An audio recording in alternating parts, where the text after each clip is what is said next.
the abandoned mesh. I can't imagine a better thing to do on mushrooms.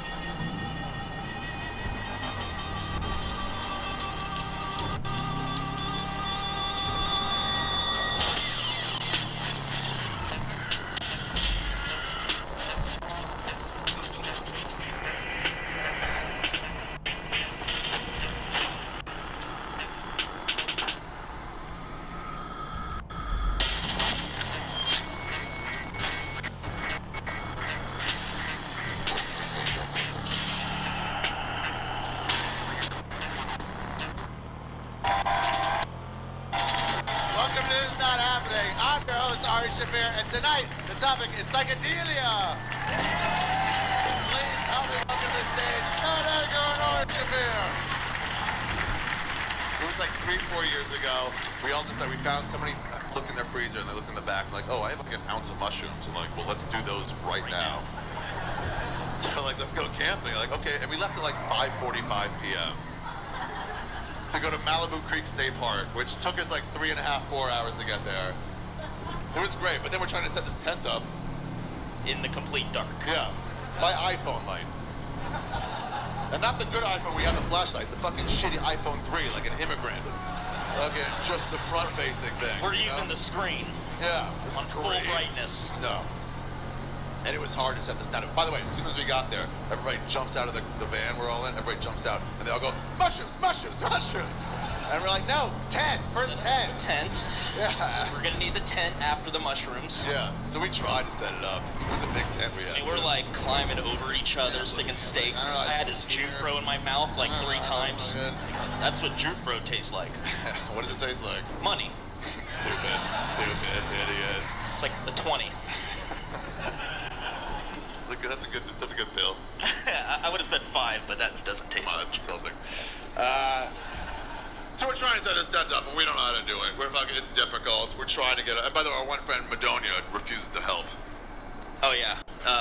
He took the liberty of being the grinder of the mushrooms. Yeah. He was like, "You guys set the tent up. I'll grind the mushrooms so they're ready." It's like, don't break your back, Dan. He was like, "I'm really good at grinding." Like, this? Where'd you go to school for that? It's a grinder. It's made to be simple. Yeah, we can just do it afterwards. Like, trust me, I'm really good. Like, all right, idiot, don't help. It was a huge tent too. It was hard. It was hard. It was 2-story. It was not 2 stories. It was a nice tent, but it was not 2 stories. It was like an 8-person tent. It had a chimney. It did not have a chimney. Stop it. It came with a receptionist. All right. It did not come with a tent. It was a nice 7-8-person tent, but it was hard. We couldn't send it. Our real problem was that it was just us there. There was no men. Yeah, there was no men. It was a bunch of dudes. Yeah. That never camp. Finally, our buddy Marino's girlfriend was like, just move out of the way. Yeah, and she took care of it. She's like, you hold that pipe, just do it. She's like a foreman. In like 5 minutes, there it was. Yeah, all set up. Perfectly. It was great then. And then we took the mushrooms. Yeah. Took the mushrooms, and for the next hour, there's that, like... Yeah, there's that moment of, like, has it kicked in yet? Do you feel anything? I don't know. I think I might feel it. Do you feel it? I don't know. How do you feel it? No, that was a fart. Okay, maybe I feel it. And then when they hit, like 45 minutes in, an hour in, they're just like this whoosh, and you're like, oh yeah, oh, I don't know what I was talking about before. Yeah. No question. Yeah, this is for sure it now. And that's how we knew the shrooms were working, was when we couldn't stop laughing at how perfectly we nailed the tent. Just like on the box. It looked just like on the box. Like I put the box next to the tent, I was like, which one do I sleep in? It's so good, it looks so good. The picture on the box even had a camper sleeping in front of the tent, and our friend Luke just so happened to pass out in front of the tent, so it even came with Luke. Look at that. Guys, we fucking nailed it. We nailed it. And when mushrooms happen, as soon as it starts happening, you start laughing at everything. Oh, First in the tent. Just Willie, our buddy Willie. Willie kept on guessing the time. He was so dialed in. No clock, no watch, none of that. 11:58. You're like, no fucking way! Thank you. How'd you do that? A few minutes would go by. 12:13. No way, man. Fuck! It would just happen over and over again. Oh man, good times. By the way, that was as good as it got for Willie. Oh yeah. That was his pinnacle. Yeah. Mushrooms do good times and bad times and good times again. He never had the good times again. It was just there and then gone. I've never seen anybody walk home from a camping trip. Willie slept in his bed that night. I called him a few hours. I was like, Willie, where are you? He's like, I'm freaking out in McDonald's, man. He's like, yeah, everybody's looking at me. Like, you're probably making a scene, Willie. McDonald's. We were gonna get him at first. We're like, where are you? Where can we pick you up? It's like, I'm at McDonald's. Like, oh, you're fucked.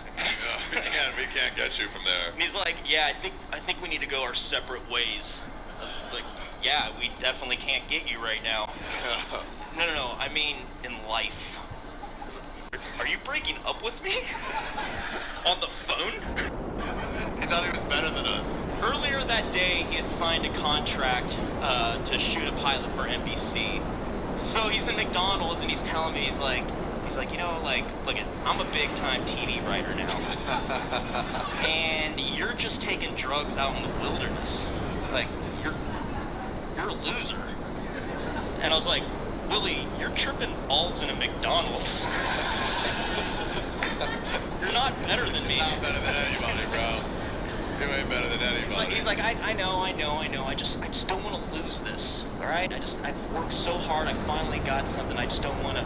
Hey, you. What are you looking at? Yeah, you. The fuck you looking at? I gotta go. Willie? Hey, where is your business? Like, you won't answer the phone anymore. Willie's in some shit with some guy at McDonald's, and there's nothing we can do. Anyway, whatever. But that was later. So then earlier, here's the plan. Malibu Creek State Park. I've never been there, but tell them what it is. Oh, Malibu Creek State Park is where they shot the TV show MASH. So one of the novelties of camping here is that you can take a trail and go see the ruins of MASH. Yeah, they left the whole set there. That's all there. Which, guys, mushrooms and the abandoned MASH. I can't imagine a better thing to do on mushrooms. I mean, the set of MASH is one thing, it's like whatever, but then on mushrooms? Yeah, for sure. We're going. Yeah, by the way, just spoiler alert, we never found it. Oh, we never made it. Never got there. He went like 2 years later and found out it was like 15 minutes away from where we hiked. It was right under our nose. Never found it. And, you know. So we smoked this joint. We were gonna like, we took it all. We're like, let's do it. Whatever. We're all laughing. We're like, all right, it's time to go find MASH. And then we smoked this joint. Our friend Eric Marino had this joint. By the way, the dispensary owner who sold it to him said it was really strong. He's like, really? And the guy said, this joint is named the joint that'll kick you in the face. And here's the deal. If you're a stoner, and I know most of you are, when somebody warns you about the potency of weed, it's just like, what the hell are you talking to, man?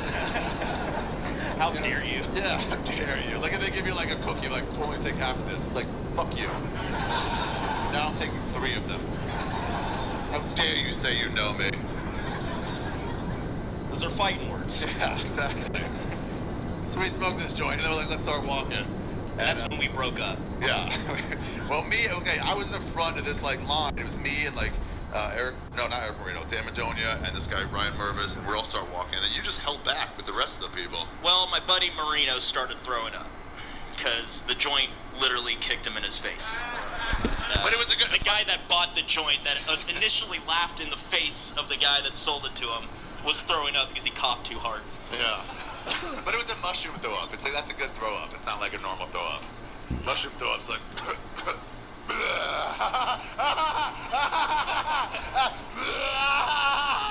So many shades of brown. The laughter between the heaves. So we were gone. We didn't know they weren't even behind us. We never looked back. Yeah, I went back to give Marino some water and help him out, and that's when the cops showed up. You've seen the flashlight in the dark. You know that's only one thing. Like, what?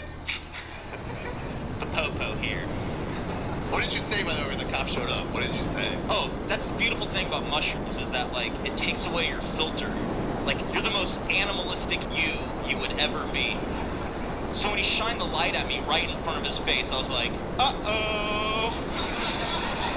That's the last thing you want to say to a cop, is the words, uh-oh. Like, no matter what you're doing. Any cop shows up, you're like, oh, fuck, a cop. Just no. don't say that. Oh no, you got me, officer. Uh-oh, like, well, I'm gonna search you now. That's probably why he asked if I was on drugs. Yeah, when you go, uh-oh. This guy was a dick, though. That's what Marino and all them said. That guy was, like, not fucking He was around. a dick. He threw the whole, there's a jail about 20 miles away, and I don't mind driving there. Do you guys want to drive there? And I'm like, well, no. Like, why are you in charge right now? Why are you the guy talking to him? Normally, I would never be the guy to talk to the cops. But, Willie's freaking out trying to figure out what time it is. Yeah. He was still like, hello, officer, what are you doing here at 117? Matt's like, Willie, not now. The cop was like... This isn't part of the trip, Willie. Yeah, Marino's barfing. Becca's all huddled up. Yeah, I was just the guy. I was still passed out. And at the time, I had a lot to lose because back then my dad was running for state assembly. So I just didn't want to fuck up the whole campaign. By the way, I love how you say you have a lot to lose because your dad is running for state assembly. I'd never be able to go back You're home. gonna fuck it up, but you have the fuck. It's so selfish. Well, I'd be grounded. He would fucking lose his whole career. I could have gotten grounded, you guys. that would ruin everything for me. So I had no choice but to stay in the pocket, Like, I had to stay focused on what the cop was saying. Yes, no, He's like, how old are you guys? Like, well, I'm 26. Willie just turned 26. Becca's 23. And he goes, how old's that guy? Pointed to the guy, Marino, throwing up. I was like, he's 40. What a loser, right, officer? Like, come on, Marino. There's a cop here. He knew it, too. He's like, sorry. So he's like, there's no drugs here. And I was like, nope. And he's like, well, what's that? And he shines his light on her picnic table. And one of Ari's grinders, I don't know if you've seen it. It has, like, Ari's psychedelic choke face on it. Yeah, I thought grinders for merch, and it's got my face with, like, a third eye on it. Yarmulke made of mushrooms. Yeah. Like, pretty much screams we're taking drugs with this thing. What's that? And I was like, it's a grinder. It's like, what's it for? I'm thinking, the lesser here, I mean, I know that that's what we use to grind the shrooms in, but usually we use it for weed, so if I just say weed, maybe that would be, It's California. It's California, allowed. so I just let him have it. I was like, it's for marijuana. And he's like, do you have your license? I was like, yep. He's like, all right. I tried to take them to jail if they didn't have their fucking pot license. Yeah. Dick. Which is so anybody could get their license. Yeah, it's so easy. Everybody's got their pot card here, right? Yeah. Go to a doctor, anything. They don't give a fuck. Like, I had a cough once. I told the doctor that I have anxiety, and he's like, well, here's some more anxiety. Use this anxiety to drown out the other anxiety. It's the best system. It's the best. I remember the first time I bought legal weed from that place Zen on Santa Monica and La Cienega. And I bought it. I had a bag of weed in my hand. I was out there meeting my friend, and then went to the dispensary, had it, and I was like, wow, I just bought legal weed. And then right then a cop pulled up the light. And I was like, oh, shit. But I was like, no, wait, this is legal. What I'm doing is legal in California. I've done nothing wrong. And then I started walking towards him, and I looked at my other hand, and that was just a bag of mushrooms. And I was like, oh, what am I doing here? There's no medical mushrooms. No medical mushrooms. So he's like, well, open the grinder. And I just know, because I'm looking at everybody, this is where we get busted, guys. Here we go. So I do everything I can to stall reaching for the grinder, hoping that maybe he'll get a call, like, there's shots fired, you gotta go. And he'd be like, sorry, officer, I couldn't get the grinder open for you. By the way, at this point, as tense as it was for him, me, the other two guys had walked away, we were having a wonderful time. Could not have been more fun. We saw a deer, we saw a skunk, that was a lot of fun. Walked around in the woods, really enjoyed ourselves. We even actually saw those cops. As they came through the woods the first time, they were like Murph's dog. It was like on a leash, because of course it is, officer. They were like, what are you guys doing here? Like, some people making noise. We're like, well, you better shut them up. Because it's all about tranquility out here, yeah. So fuck those assholes. Yeah. Make sure to check their grinders, officer. We didn't know they were going to you. We didn't know they were going to you guys. So I do everything I can to stall, and I would, like, make small talk with the cop, like, so how long have you been a cop? And I've always wanted to be a cop. When I was in high school and I'd get in trouble by the cops and they'd sit me on the curb, I would always, my go-to move was talk about how I wanted to be a cop when I grew up, and it'd make them be like, yeah, you're just a dumb kid, get out of here. it's worked a million times, and I thought it would work at 26. He's like, just open the fucking grinder. So I open it as slowly as possible, and he shines his light right in it, and there's nothing there. Completely empty. Dan had grinded him up so well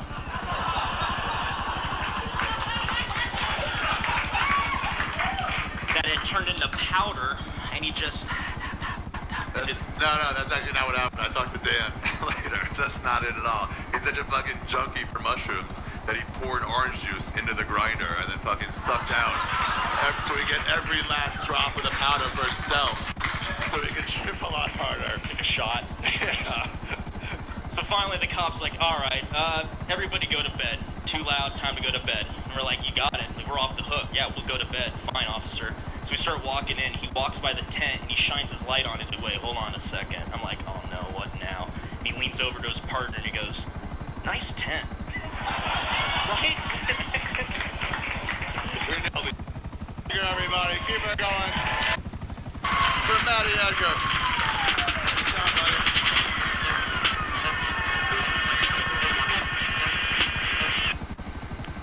Take your time. Build a home. Build a place where we all... I got my own helicopters blinding me. I mean, jet, not helicopter. My eyes.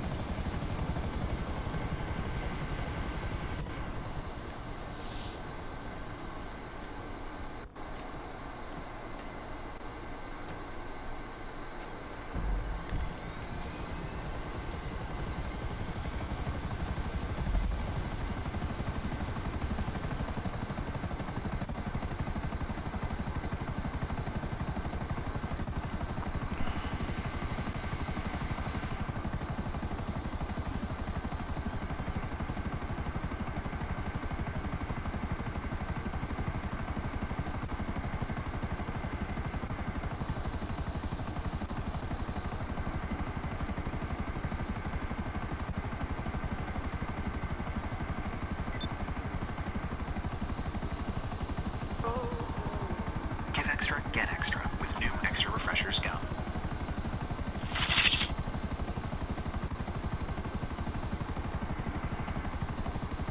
I made fun of them because women weren't allowed to drive in Saudi Arabia, and I was going in on it. I'm like, well, maybe you should let the women drive because you guys drive like shit, you know, and then...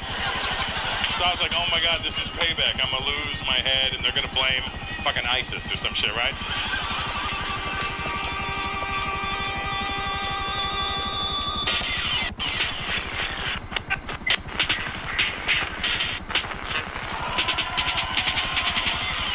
You got this guy. Everybody fucking loves him. One of the biggest comics in the world, to be honest. Please give it up for Mr. Russell Peters, everybody.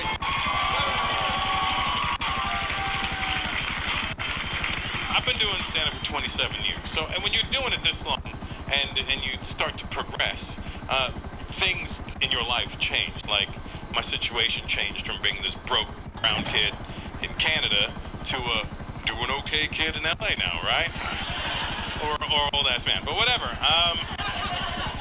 And I get to go around the world. That's the beauty of what I do for a living, is I get to go around the world. And I go to places that the American media tells you not to go to because they want you to be scared and keep your mustache like that. So recently, I was in the Middle East. I can't say which country because I signed an NDA. But I was there. I did a show in this place in the Middle East. Well, I could say this. I was in Saudi Arabia, and it was very different. I'd never been to Saudi Arabia before because I was always scared to go to Saudi Arabia. Everybody was like, Saudi Arabia? I'm like, fuck you. And that's based on watching the news in America. And I'm like, well, you better not go to Saudi Arabia or they'll tie you to two different camels and they'll make them run away. You know what I mean? That's all you ever hear about Saudi Arabia is that torture and beheadings and they kill you and you watch what you say. And that's all true. But you don't see it. In the Middle East, it's very quiet. It's like, don't tell anyone what we do. So anyway, I do the show there. Had a great time. There's 10,000 princes in Saudi Arabia. So there's a lot of fucking royalty just running around Saudi Arabia. So I do a show. I'm tripped out because when I get on stage, the audience is segregated. Not like this, not like hipsters on one side, you know, like, but it's like, it's women on one side and men on the other, and because they're not allowed to be together. And I was like, why can't the women be together with the men? And this is the honest answer I got. I thought it was fucking hilarious.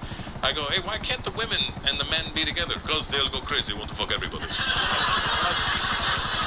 but here, well, it's not the men that are going to go crazy. Just so you're aware of this, these women are lunatics, apparently. And they're just going to fuck everybody, right? So I go, all right, good plan, right? And so we do the show, and then one of the other princes, who was a little more higher up, I guess, in the prince hierarchy, hears about the show and tells the other prince, I guess, who's his cousin, and he goes, I want a private show with Russell. And then he comes to me at this, they'd have this little after party for me. And you would think, like, you're like, all right, you know, because it's Saudi Arabia, you're going to be like, there's mad bitches, they got the doors closed, fucking 2 chicks in the whole room, and they're like sisters of somebody in there, right? You're like, oh, come on, guy. And then there's guys are dancing with guys. It's not, it's weird. It's not like, but it's not like here, you know, because over here in America, we've lost the idea of what dancing is, you know. White people have won the dancing war. I mean, let's be honest. Like when you go to like an EDM thing, everybody's just jumping up and down, and nobody's dancing anymore. That means white people won. And it's either that or you're just fucking ass fucking everybody all night. You know what I mean? And so when I say the guys are dancing on each other, they're not like, hey, bro, do it. You know, like they're just. I'm not exaggerating. There was a dude doing a dance.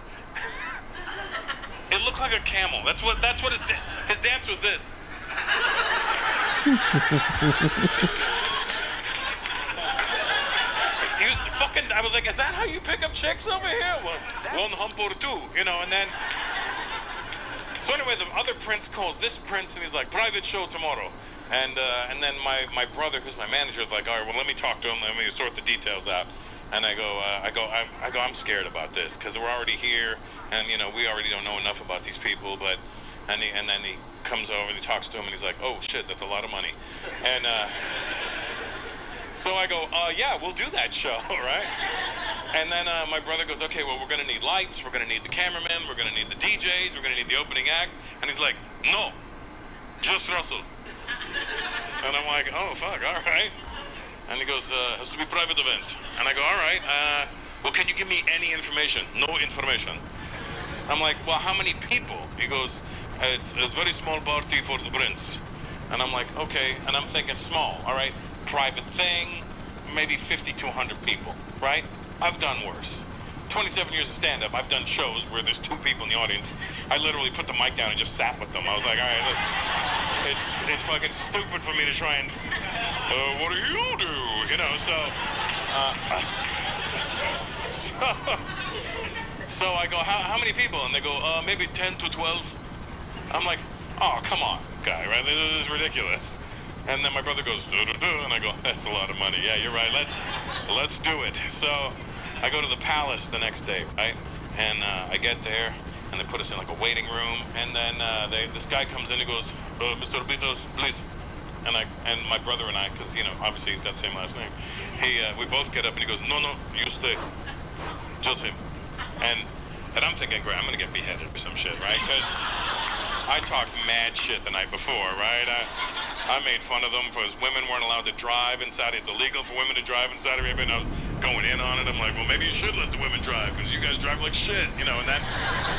So I was like, oh my God, this is payback. I'm going to lose my head, and they're going to blame fucking ISIS or some shit, right? So I go into this room, and it's a little-ass room with a 110-inch TV, and I walk in, and I figure because the TV, say this is the TV behind me, I walk in the room, and I'm like, all right, I guess I'll just stand in front of this TV and do my little jokes for these 11 people that are here. And I walk in, and then the prince is sitting in the middle of the room, and he gets up, and he goes, hey, thanks for coming. He doesn't sound like how you're thinking. He's not like, please entertain my friends. You know, he's like, hey, thanks for coming. And I'm like, what the fuck's happening, right? Like Ashton Kutcher's gonna come out, ha, you've been bugged, you know. And so He goes, sit down, Russell, please sit down. So I sit down, and I just start making fun of everybody in the room. Literally, like, I'm like, you, bam, bam. And then the prince is like feeding me lines. That guy owns camels. And I'm like, you fucking camel guy. And how's it going? And then, I don't know if that's the greeting or the dance, right? So, you know, the prince, I'm making fun of I start making fun of the prince. I got a little fucking carried away. And I knew when I was getting carried away because I already went,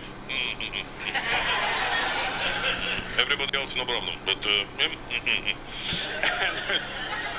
then the prince says to me, there's a guy sitting beside me, and he goes, hey, Russell, that guy has one of the only brown diamonds in the world. And I go, what the fuck is a brown diamond? He goes, show him. The guy takes off his ring, and he's got this little tiny ass brown diamond on a ring, right? And I go, oh, cool. And I go to put it on my hand, and it wouldn't go past my pinky nail. And I'm like, how small are your hands? And I look at the prince, and I go, this guy's got childlike hands. And the prince starts laughing, and then as a joke, I grab the guy's wrist, right? And I have friends that are magicians, and they taught me how to take a watch off somebody's wrist. So I grab his wrist, and I unlock his watch, and I pull it off. And I go, how small are your wrists? And then I go, oh, wow, nice watch. I go, what is that, Richard Mille? He goes, no, it's Hublot. And I go, oh, nice. I go, here. He goes, give it. And I'm like, oh, okay, buddy. So I put the watch on, and I start talking again. And about 10 minutes later, I go, hey, man, here's your watch. He goes, no, I give to you. And I'm like, what the fuck? So I start getting comfortable, right? Because now I feel like I've done my job. Everybody's laughed in this room. And then the prince goes, come on, let's eat. And I go, all right, let's eat. So we go to this other room to eat. And I'm sitting there. And I go, hey, man, where's the guy that gave me the watch? He goes, oh, he left. And I go, but I've got his watch. And he goes, he gave it to you. And I go, all right. And he goes, that's how it is in Saudi Arabia. If you like something we have and you say, I like that, we have to give it to you. And I go, wow.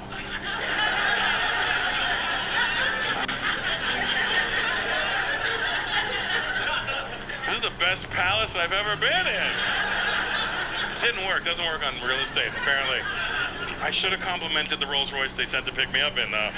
God damn it, I fucked that one up, right? So I start, the prince is really cool, so I start talking to him. I'm like, yo, did you know Osama bin Laden? Because he was from Saudi Arabia. And I go, hey, did you know Osama bin Laden? He goes, well, I didn't know him, but I know his family. I go, really? He goes, yeah, I mean, he's much older than I am. I go, oh, yeah, I guess that makes sense.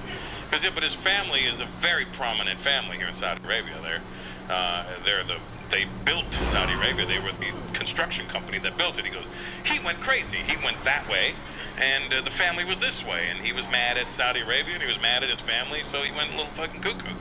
And then I was like, that's amazing, because if you think about the breakdown of Osama bin Laden, he's very similar to Donald Trump. He's the spoiled brat billionaire son of a developer who's fucking mad at everybody, you know what I mean?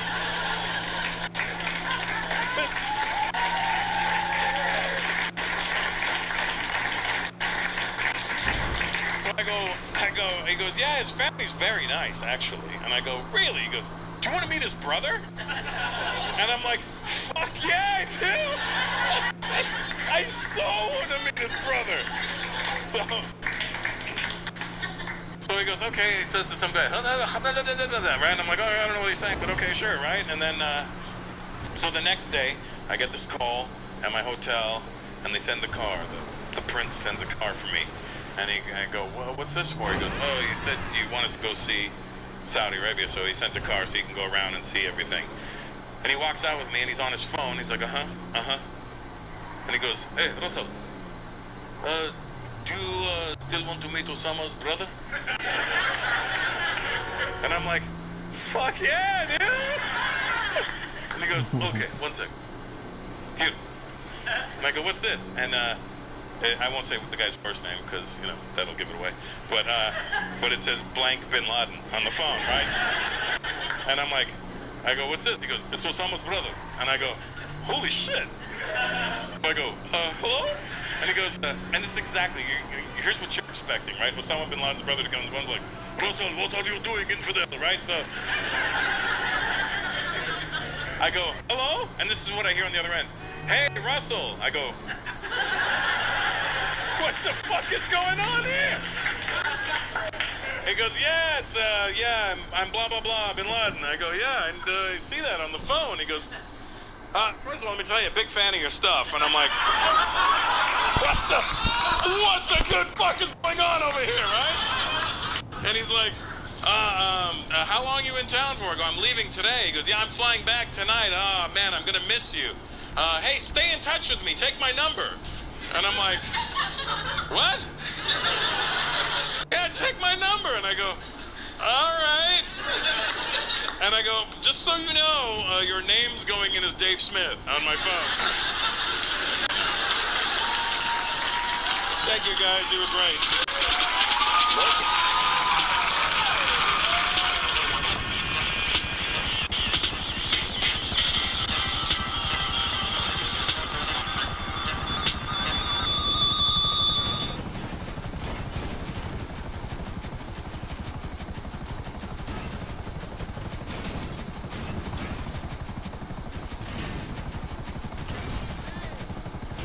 Yes, I made it out.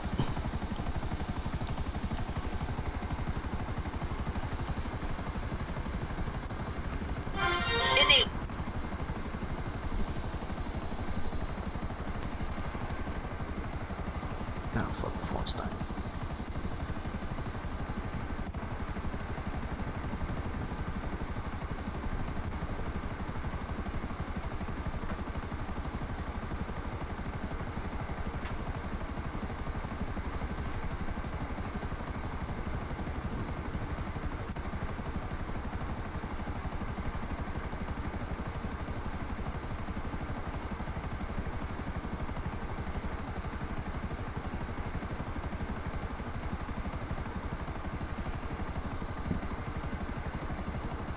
Wild turn of events.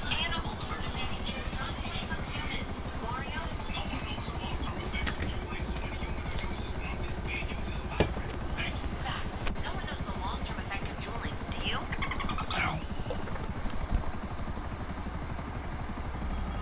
And what I had really wanted to do for a long time was a lot of drugs.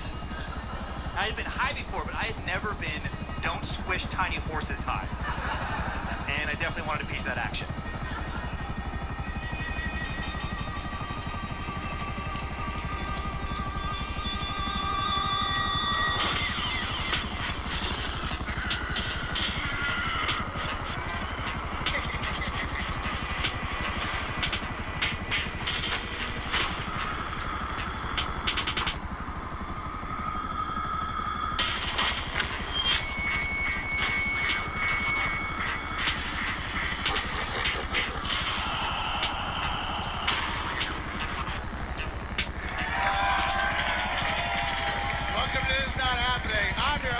And tonight, the topic is psychedelia. Please help me welcome this first comic. Absolutely hilarious. I've been watching it for years. Please give it up for Mr. Dan Cummins, everybody. Come up here, Dan Cummins. It's 2011, and two grown men are lying face up. It's a Super Bowl weekend, Saturday night.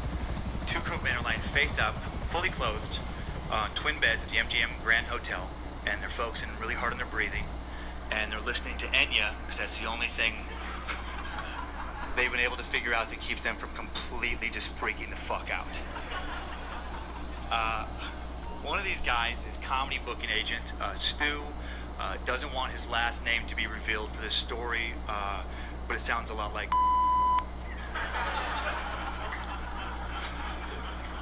sounds exactly like that.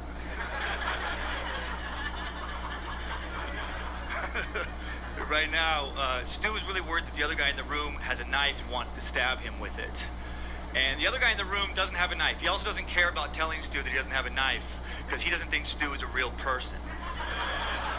He's currently convinced that Stu is a psychological construct that's been planted into his subconscious by some kind of evil scientist that's been studying him in a coma trying to get secrets. and he doesn't want to reveal those secrets. That man is me. And this is about the night my agent and I tried to recreate Fear and Loathing in Las Vegas. Yeah.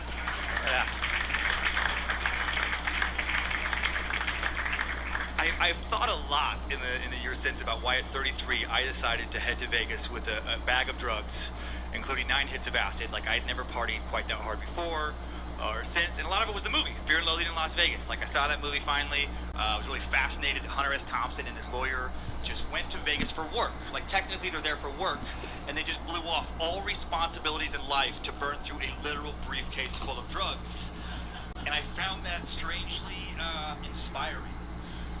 Like, I've always been so worried about consequences. I thought, how fun would that be? Just for like one night at least. Just to do whatever I wanted to do, no matter how terrible of a choice it was. And what I had really wanted to do for a long time was a lot of drugs. I wanted to know how it felt to have that mind just like brutally altered to the level that their minds were. And so I think it's, and especially acid. I feel like acid was a big part of that movie for me too, because I've been fascinated with acid. It was on my bucket list ever since a buddy of mine in college told me this story that I'll never forget about how he dropped acid. He went to this party and he got stuck in the bathroom for a couple of hours, where he was perched up on the toilet and he was afraid to get down because he had noticed that a lot of tiny horses had sprung up from the tiles, and he thought they were beautiful and he didn't want to risk hurting one of these, like, you know, really gorgeous creatures. And I had been high before, but I had never been don't squish tiny horses high. And I definitely wanted a piece of that action. So it's it's 2 in the afternoon. We get to the MGM, we check in, and we pop some codeine, smoke a little weed, have a few drinks, just to put our brains in a peaceful state, to ensure that we have a nice, soothing trip.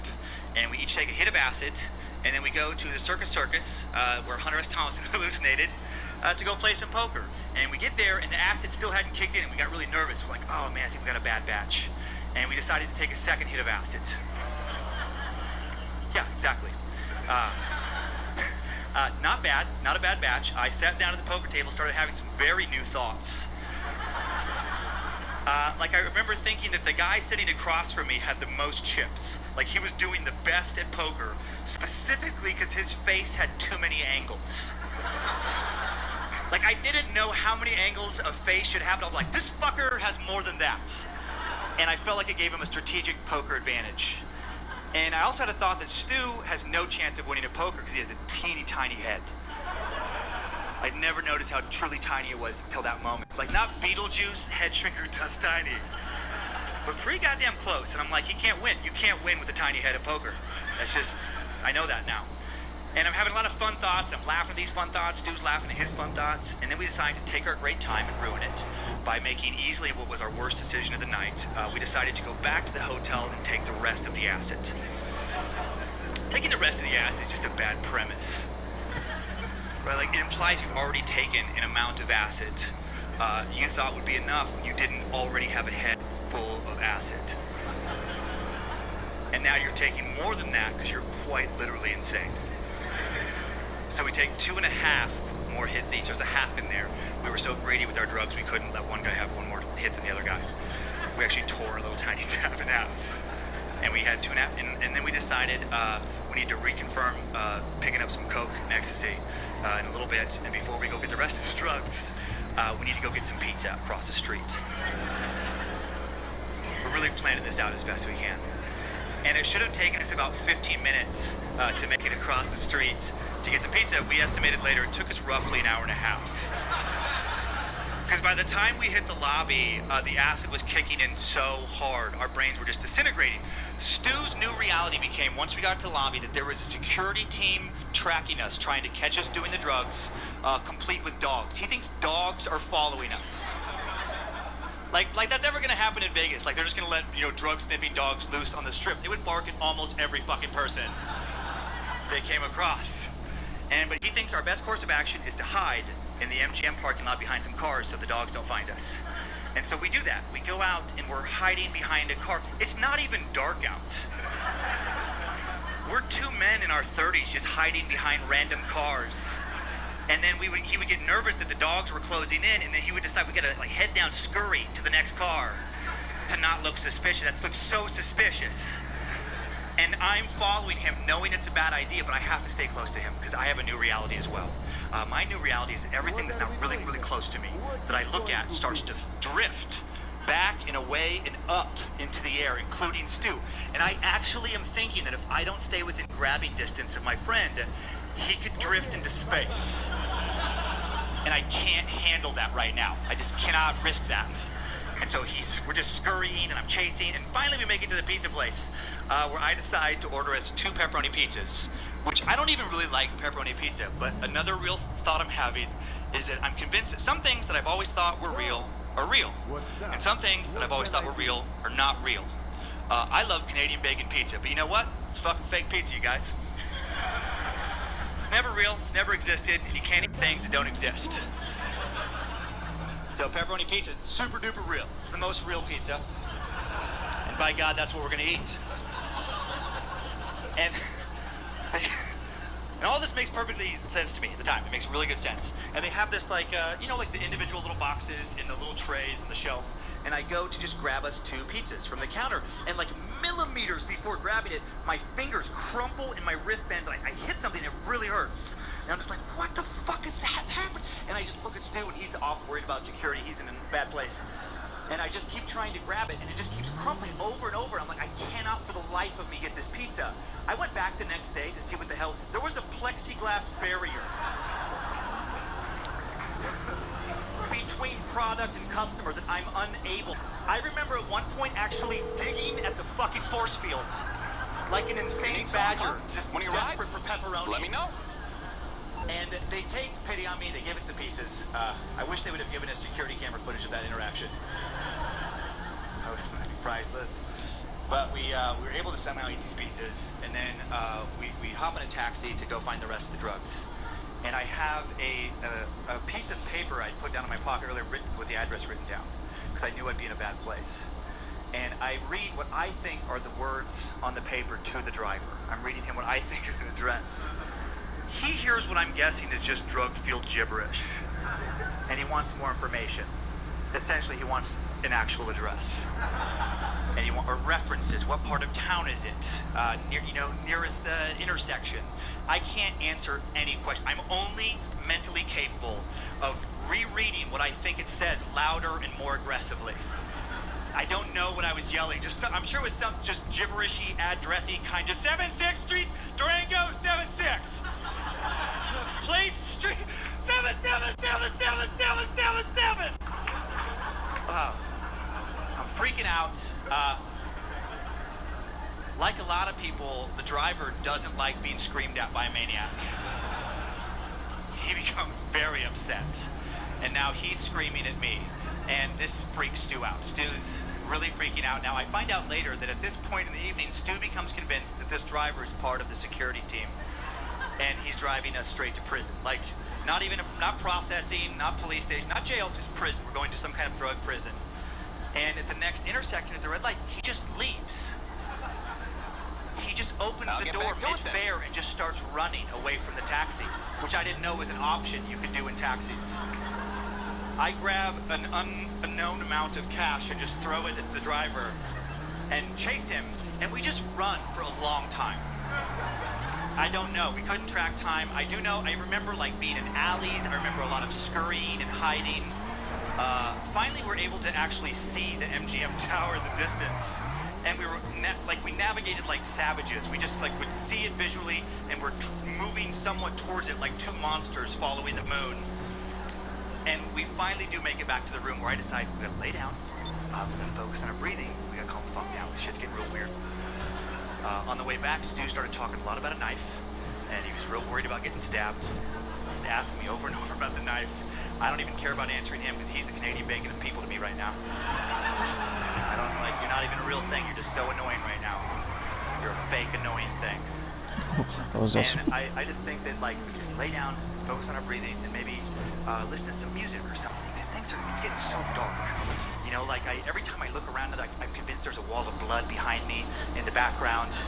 I need some kind of music, but unfortunately I listen to a lot of hard rock and metal and Rage Against the Machine, Queens of Stone Age. Not what I fucking need right now. Not gonna put me in a better place. And luckily, I think back to an album I used to fall asleep to in high school, and I'm able to type 4 letters into the keyboard, which is really hard because my keyboard's melting. I can't look at it for more than a few seconds without it starting to melt, but I'm able to get in E-N-Y-A. Oh, sweet Enya. Were you fake snoring just right now? Huh? If you don't know who Enya is, Were you fake snoring just right now? Like new agey spa music, Am I wizard am I music. what? Were you fake snoring just right now? Yeah, pretty much. Oh. I thought you were gonna continue doing, like, you did it once, and I thought you were gonna do it again. It's like, okay, he's asleep. I'll just go ahead and. I guess he got tired from work. I'm just gonna go ahead and leave. But knowing that you're fake snoring, so I was just doing that just being an asshole. Uh-huh. Turn these blood walls into waterfalls. I need you now more than ever. Yeah, hold on. I'm like customizing my cars and stuff, selling stuff in GTA. We rode Enya Yeah, no problem. You straight. and things got a little bit worse for a while, but then they got a lot better. Yeah, and I'm watching like, Talking about the knife, and I started or listening to comedy, stand up comedy. Ooh.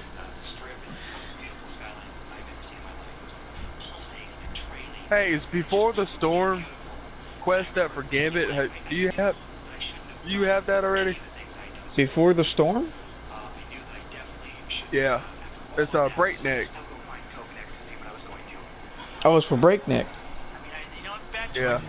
Well, since I've already reset my characters all the time, so I still have it, but I have the gun itself. I already had the gun.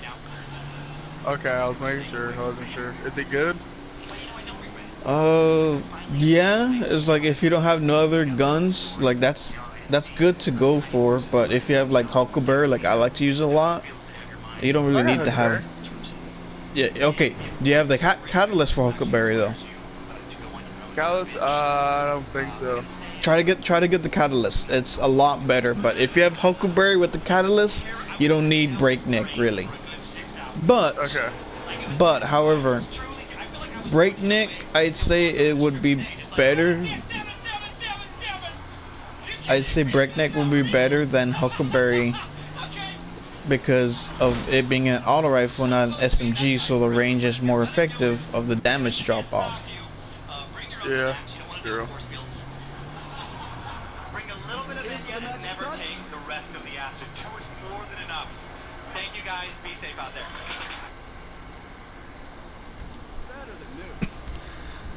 Yeah, I'm streaming it of customizing my cars and stuff if you want to watch. Oh, nice.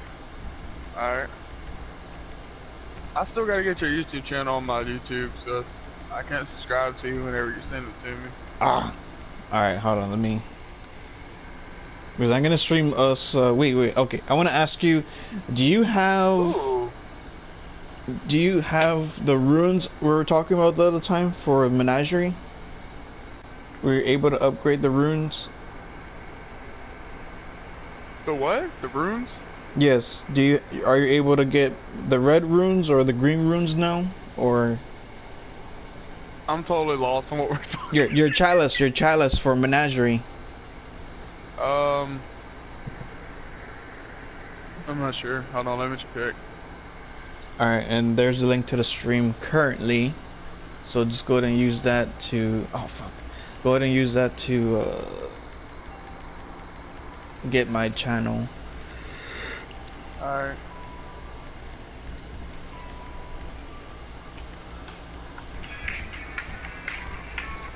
The hell is that? Okay, I don't get that. That was a song.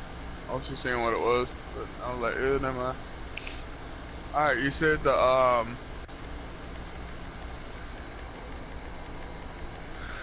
okay, so what now? Bless you. Damn. Thank you. Bless you. Woo! Alright, now, what were you talking about now? I'm talking about the chalice for Menagerie. For Menagerie. Yes. Do you have that upgraded at least for you to have the hand cannons to drop of the red, no, the green runes, I think. Don't think so. Well, I want to check to see if I have that, by the way. Go to your pursuits and you should see like a yeah, go to your pursuits, and you should see like something that says Chalice. The icon is like that gold cup that Emperor Callus is holding. Oh, that thing. Yeah, that's a Chalice. Alright, pursuits. Alright, go cup.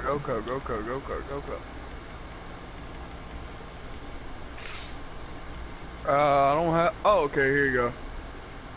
Vex, final blows, 25. What? The mended chalice? Yes, the Chalice. Yeah, I have to defeat Vex on this. Oh, you're barely. Oh, you're barely. Yeah. Wait, I thought you already have the Chalice.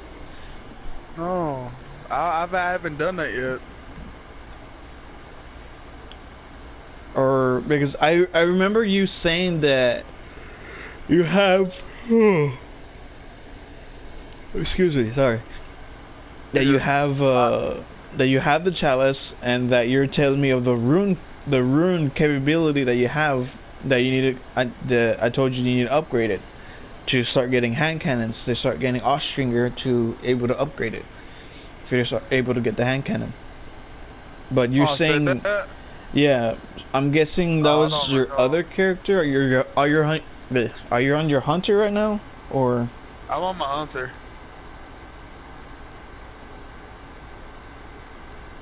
Oh, I don't recall saying that, honestly. That's my fault. Because you did tell me that, like, you've already done all the stuff.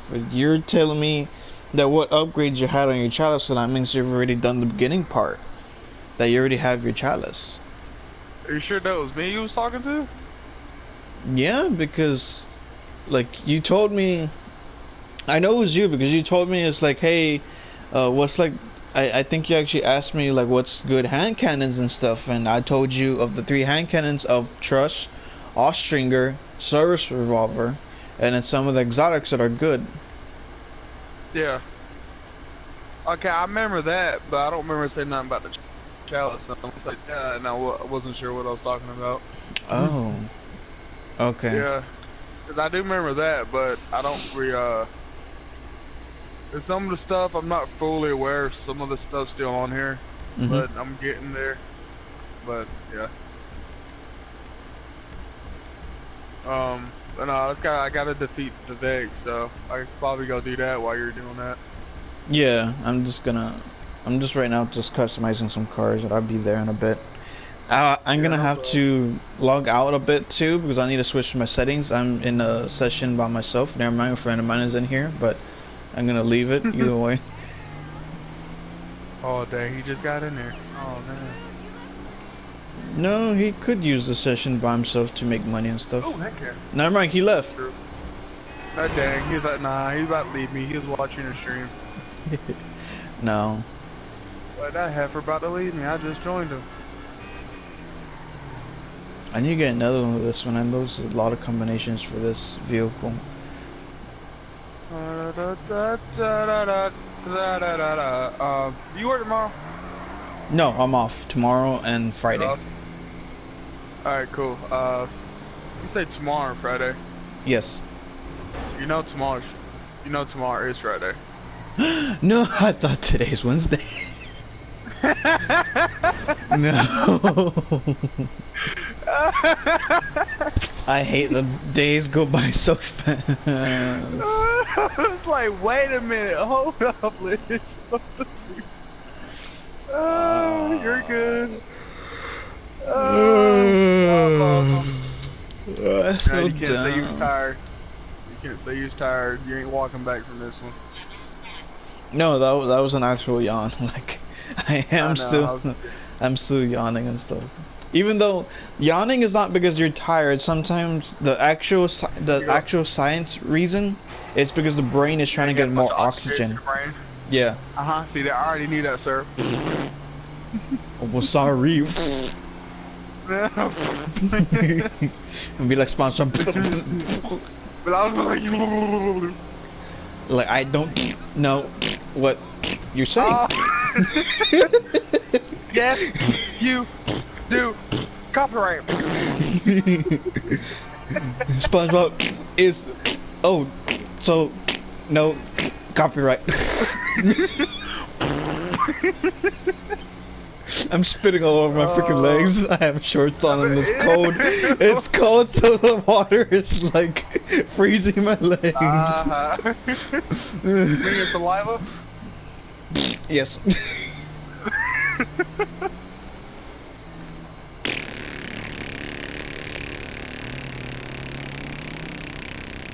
That does sound like a long, wet fart. It's all with the saliva. I bet. That's what. I'm not gonna say it. Okay. What? You're about to say that's what my girlfriend says. I was about to say that's what she says, but I ain't about to. It could go both ways of her losing her saliva or you using. I don't want to talk about this no more. Yeah. Let's keep this stream PG rated. I don't give a damn. Well, once my niece comes out from her room from her sleeping, then yeah, I'm gonna have to tone it down.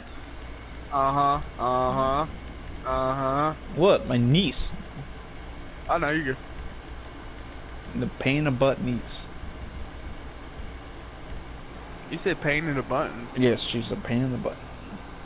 Pain in the buttons. Wow. Yes. Wait, bunch? No, I said butt. Oh.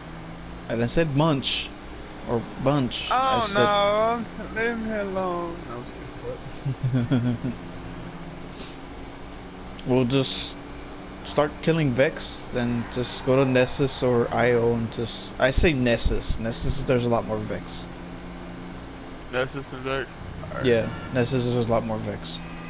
And I think it says there that you have to kill Vex at certain places. I think it says there in the chalice. I don't know. I don't remember. Alright, I'll find out. It's not my home yet, but it will be. What the hell? I don't know, I was just repeating what the girl she said. Oh, I'm a freaking. Oh, I can be a white ranger. Let's go. What? I have this this shader I can use, and it's like white and black. I could be a freaking zebra. Let's go. Oh, Like white and black, it looks great. I thought you said something like, "Oh, damn, I could be a white girl ranger." Yeah. I did, yeah. So I could be a white ranger. Let's go. Powerpuff Girls. Oh wait, that's the wrong show. What? I said two things, but I heard what you said. Sperm count ranger. It's Sperm Man. Any woman he touched gets instantly pregnant. Oh, all that child support money. Let's go. Yeah. No, it makes him broke. No, wait, no, not child support. I mean, you can claim them on them taxes, though. There you Yes, go. I own this one, I own that one, I own this one, I own that one.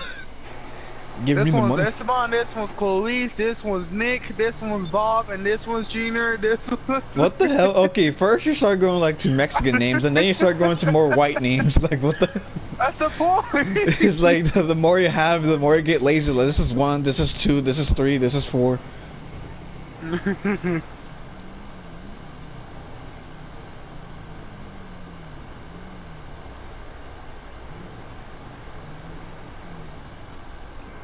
miracle did you want me to perform?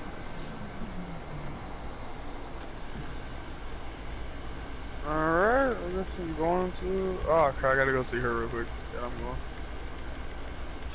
I gotta go back to work at... Well, I wanted to go help my brother do some yard work, and then I gotta go to work at 1:30. I gotta be there at 1:30. But here, get this though, okay? Alright, they got me closing at 1:30 to 10, but then they want me back up there at 4 o'clock in the morning. Are you talking to me or to your girlfriend? No, I was talking to you. Oh. Because you were Yeah. saying like cat, and I was like, oh, okay, I'm guessing she's talking. I guess that's her girlfriend's nickname or something? Cat? I didn't say cat. I heard cat. No. 'Cause I didn't know hear no damn Liz. I'm pretty sure no, I didn't say cat. I was like, well, I went to go help my brother do some yard work, and then I got to go to work at 1:30. So, and Today? then I was like, get this, yeah. Damn. And I was like, yeah, exactly. And so they want me to come in at 1:30 to 10. So, and then they want me back up there in the morning at 4 o'clock in the morning.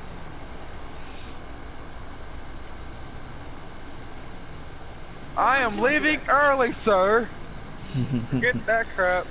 So you're not gonna be on for long? No, sadly, no. I'll probably be on until about 1 a.m.? no 1 p.m. I'm talking about today. Right now. I got maybe like an hour and 30 minutes I can be on. Damn. You're gonna have to like Yeah. pretty much. I think you just have to do that by yourself then, because you can get more kills. If I'm there, I'm gonna be like taking all your kills, so it's better you just try to do I mean, that. I don't have to do that right now. I was just doing the pass by time until you got on. Well, I'd say like try to get your chalice. Just try to get it now. Get it, because there are good weapons. Like if you want to try to snipe, the beloved sniper is good.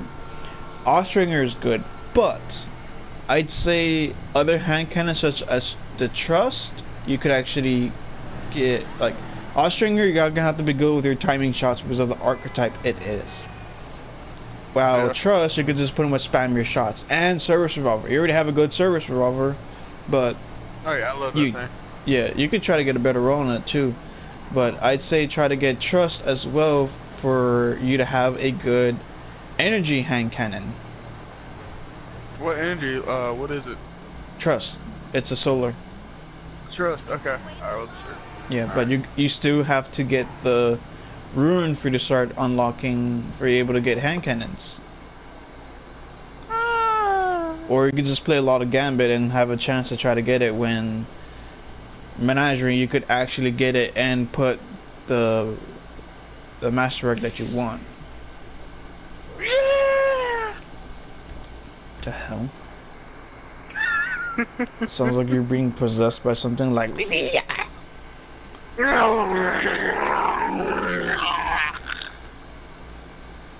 fuck? Chewbacca?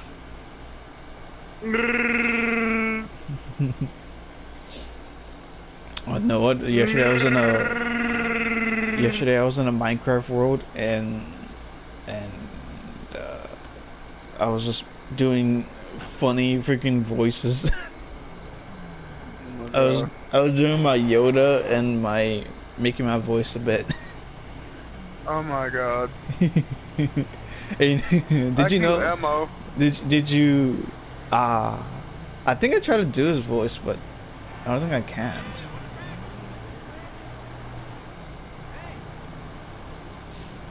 Did you know I could even do the voices, or? I think I heard you do Yoda. I think he was with me and Cole that one time when. Oh. 'Cause I don't remember doing the voice when you're around.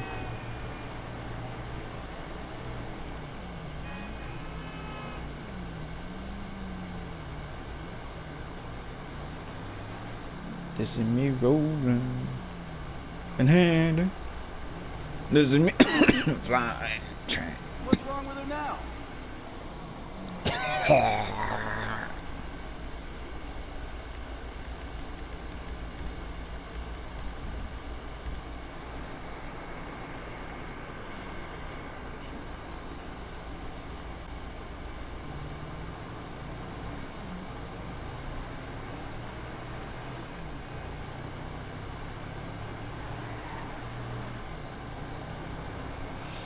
Alright, so you're killing Vex, right?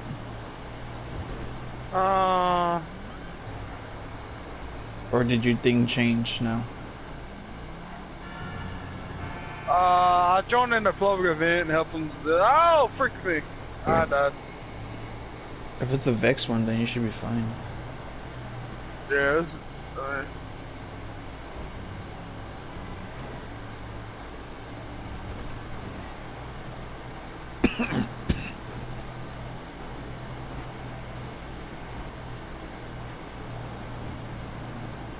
I should have jumped off from there.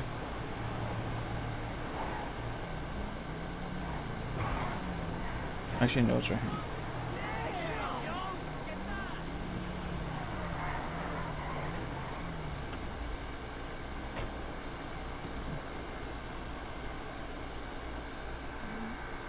Listen me rolling and heading. Listen me flying, trying to get dirty. Wow. What? Nothing. Just really, wow. What? Hey, where's the good place on Nessus to get the Vex? Oh, what I'd about say either in the middle or yeah, I'd say pretty much just in the middle really. There's only Vex spawn there unless when the public event starts for the Cabal, like they don't spawn at all. But they're in the middle. There's Vex constantly respawns every time you kill all the Vex in a certain area. Oh yeah, okay, I know what you're talking about. Cause I've done that before, and I kept seeing them come back. Oh, this is where I do backflips off of. Hey, backflip. Oh god, okay, I can't keep up with that. Woo, and I died. That was awesome. I'm just gonna make this as a you short got me, trip. thank you.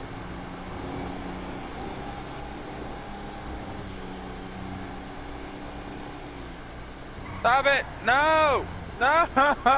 No! You freaking suck! What's the You matter? revived me, but that's mean. He killed all the freaking Vex. Oh. Oh, discover something. There's all 6 level 50s here with me. It's like 1, 2, 3, one's dead. I got, yeah, 4 other ones here. Never mind, 5. No, 4. Yep. Damn, Vex, come here, baby. I forgotten how huge freaking the Sand King is against around with other vehicles. Fuck. Fuck. Here for the magic touch? Keep on smacking to everything. Should be running better than ever.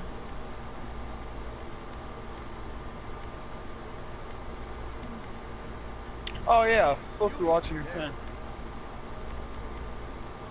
What? I opened the chat, but then I forgot to go into the video. Oh.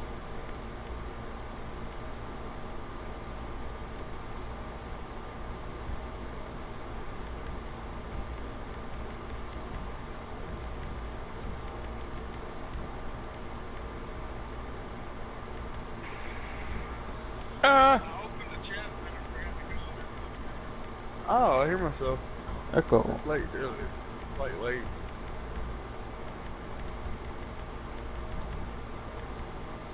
Into the video.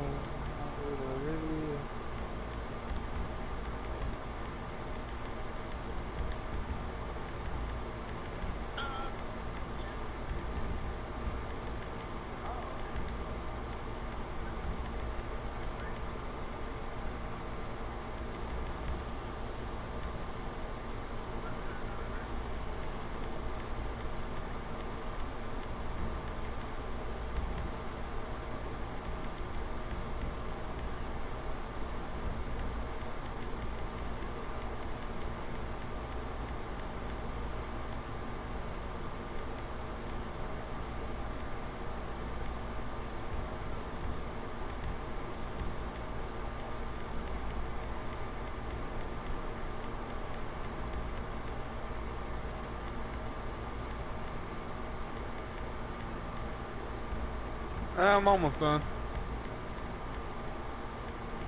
With the Vex? Yeah. Alright. Ooh.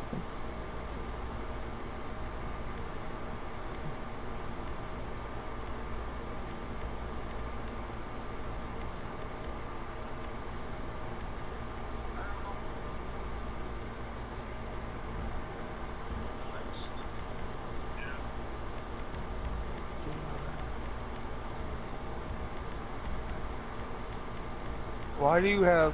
Ew. Why do you have them tires on that truck? Because I'm just trying to make it a show truck, not an off-road truck.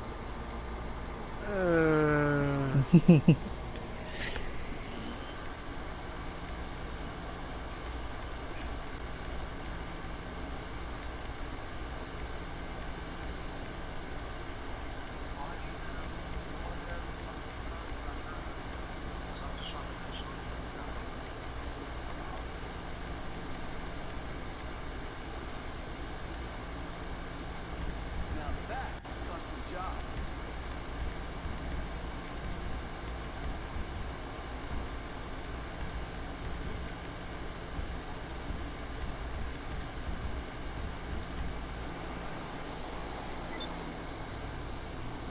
You know, like those big old trucks that people just make it to look nice, but not really to off-road. Yeah. Yeah, this is what this is. I can see that. I did have it with off-road wheels though,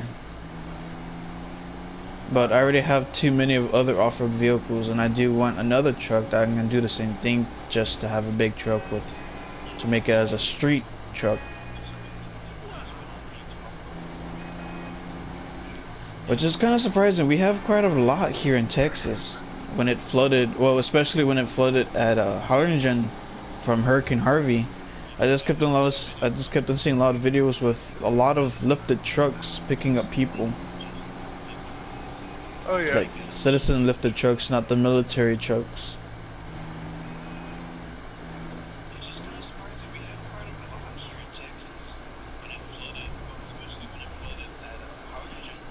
Look, you're gonna see some other trucks I have, other like off-road vehicles Alright. that I have purposely designed for off-roading. Alright.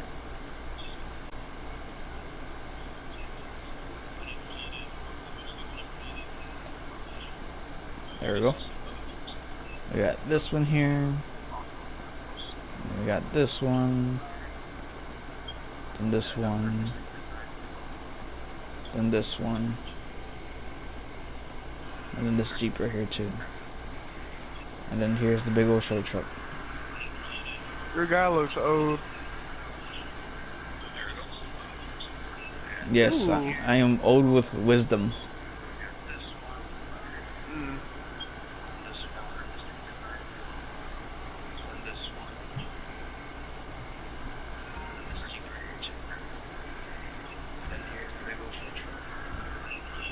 Your guy looks old. Yes, I am old. Fucker. I hear it. You look like Stanley. Stanley? Huh? Stanley? Yeah. I hear that You damn know who echo. that is? No, sadly. What?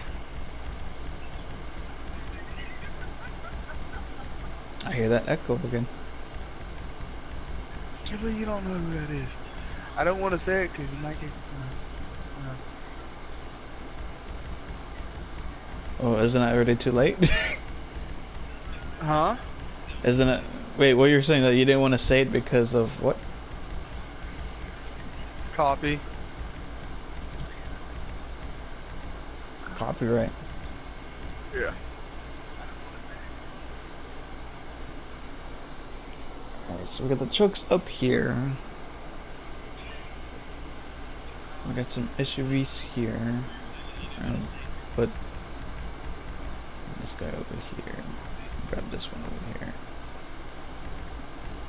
Okay. Got some muscles, lowriders. Powerful rewards remaining. I don't have much space. Here started my blueprint. The brother's house.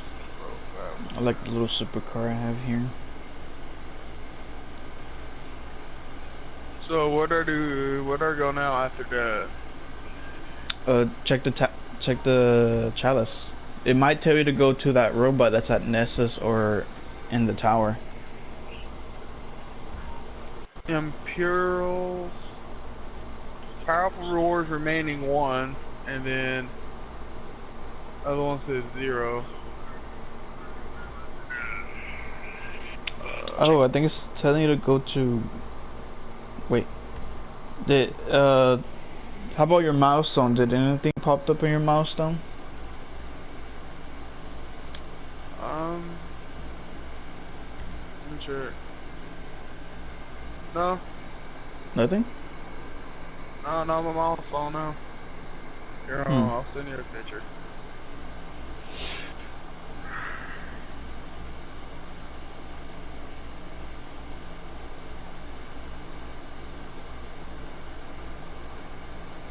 Damn, I think I need to put my police cars back into. You have police cars? Yeah, I actually have like police cars and taxis. What the crap? Hold on, let me go to it. Let me go to my garage for you to see. Like, I have it for in case to mess around with people, or like if anybody asks, like, hey, does anyone has a police car so we can mess around with? Even though there's actually some glitches to get a police car, but not for you to own it, but just for you to get it itself. Alright. I'm going. I hear the freaking echo. Alright, here's my taxis. We got here this like old one. I don't know. The traditional one that you always see. That's like a police car too. Then there's this one, and then minivan taxi right here, just like the cash cab. Oh wow.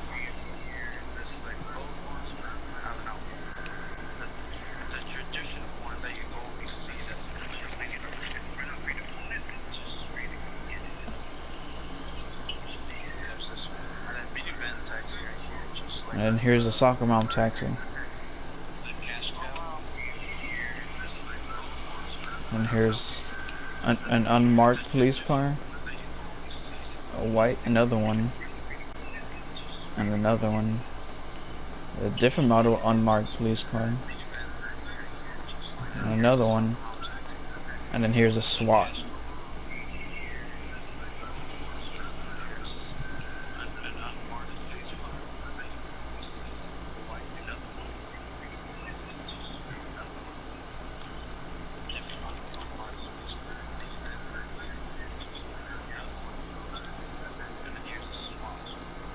Nice. You have to do something with those.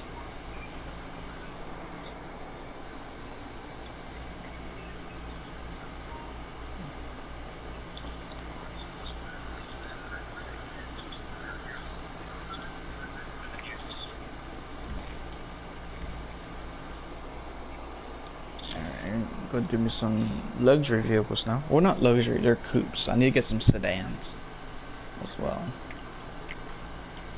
Lieutenant Sedan.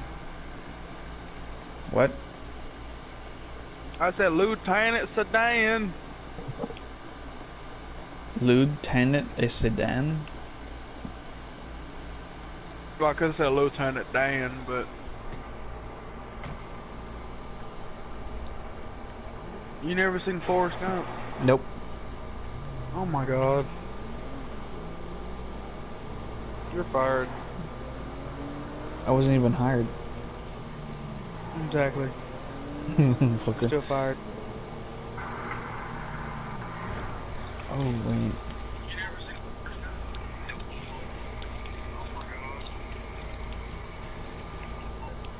Should I get that SUV?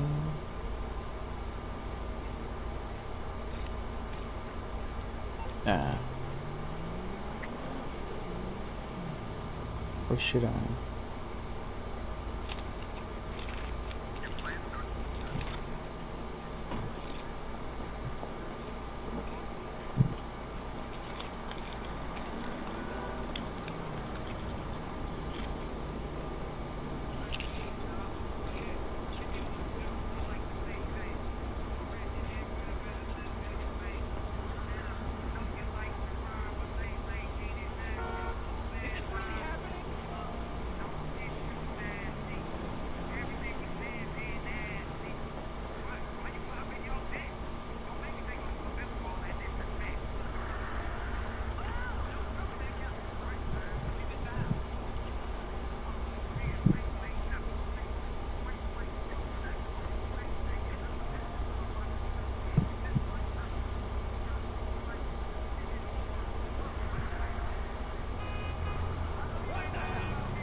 Oh, that SUV is. It's like the universe conspires to make me late.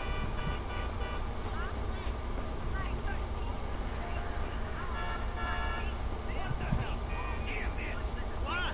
Why does all these cars have those freaking? That one has it too. Listen though, I was stuck outside the corporate headquarters of that porno company. I got so horny I jacked off in the car. I'll take you. Yeah, I gotta go change my boxes now, okay? Yay. That's kind of rare, so I'll gladly take it.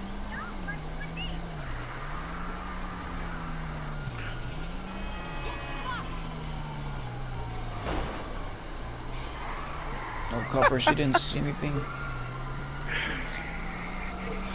No copper.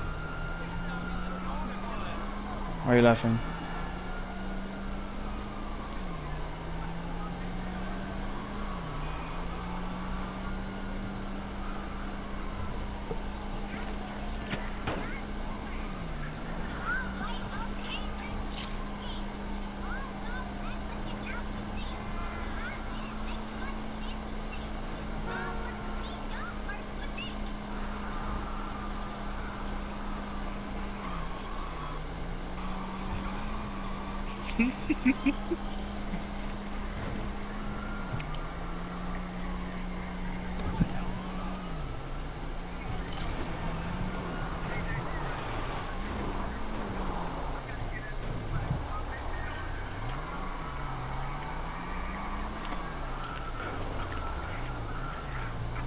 Okay.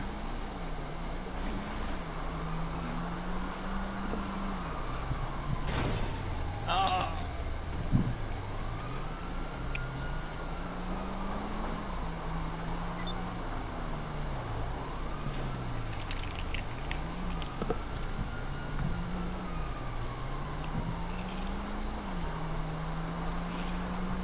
No, Simeon, I'm going to keep this car for myself. You're not going to have it.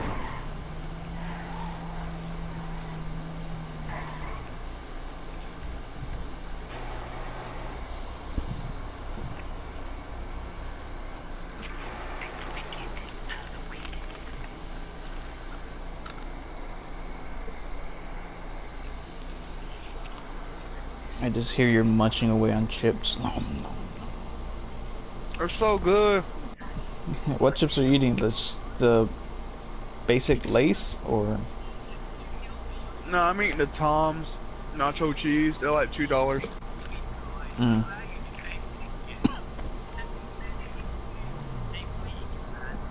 What can I do? What are we doing then?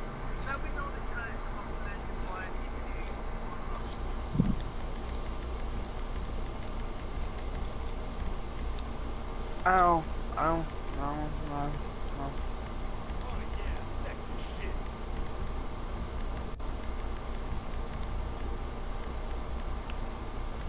Well, kick my crack and call me Lucy.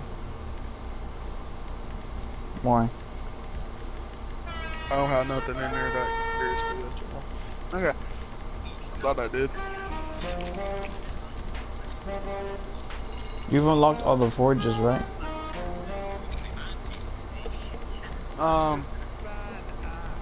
One, two. How many are there again?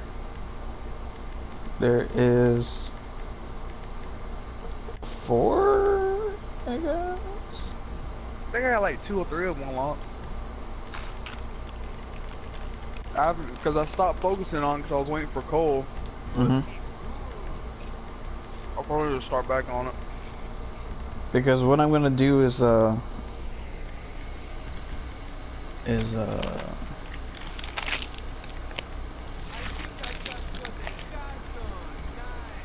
what I'm gonna do is I'm gonna get a frame from the forge lady, from Anna or Ada, something like that. You're going to get a heavy frame so you have a better chance of getting whatever it's called. No. Just like any weapon frame I'm trying to get a better roll on. Like, as I said, like, Hammerhead is a good machine gun to get. You could get good rolls on it. It could be a really good one. Yeah, I could try to that. get. It's pretty good. I could try to get Blast Furnace, a good roll on Blast Furnace,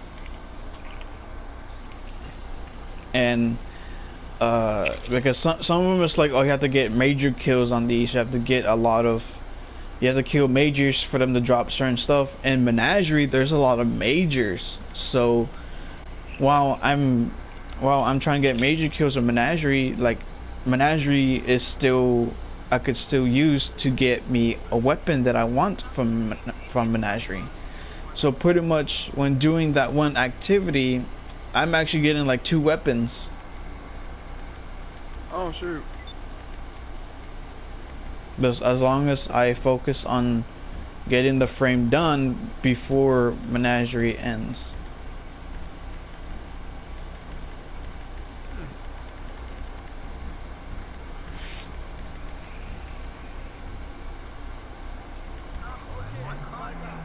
Alright, got me a nice luxury car.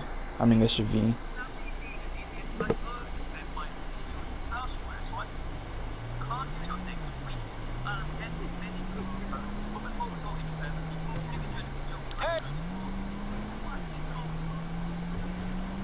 Spaz 2 Reckless.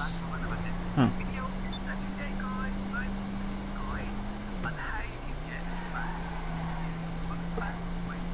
I need to get the Imperials.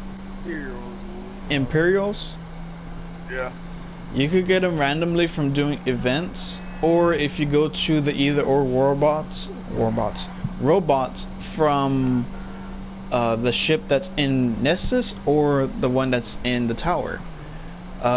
You could get this consumable that allows you to increase your chance for Imperials to drop. And each time Imperials are dropped randomly from either doing strikes, crucible matches, or Menagerie itself, you get 500. Oh, okay.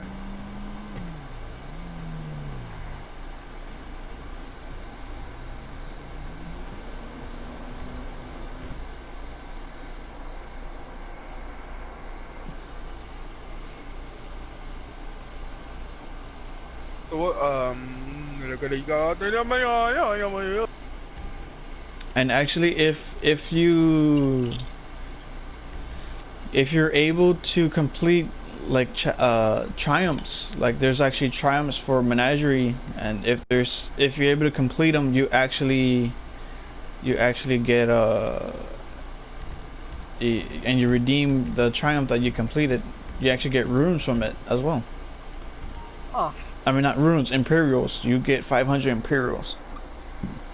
Oh.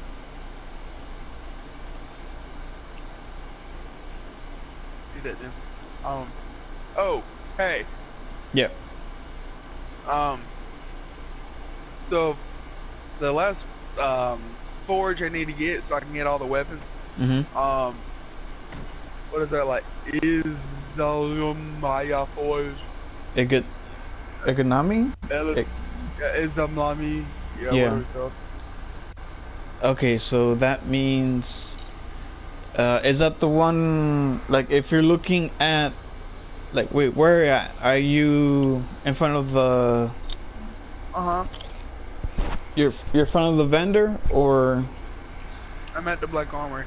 are you at the Black Armory and you're looking at some weapons as a blast furnace and it says you need this certain forge? Yeah. Okay, yeah, that's the one has to do with Nessus. That one's gonna be at Nessus, I think. Yeah, Nessus. And go into your pursuits. I don't know if you found it or anything at the moment, but do you remember getting something to drop that is called a Vex transponsor or something like that? It's like a blue circle thing. A blue circle thing? Yeah. Vex transponder sitting on Lost. The Vex seem to have. Oh yeah. Yeah. That's what's you have to complete whatever it tells you on that for you to unlock that forge. Oh, That's the quest step for the forge. complete a heroic spiral integration public event to clear the. Okay. Okay, from under acid. Oh yeah, okay, yeah. Hold on. Let me actually switch because that's annoying to try to do solo. Let me actually hold on. Let me mess with my settings back to normal for me in order to get into Destiny 2. All right, I'll be back.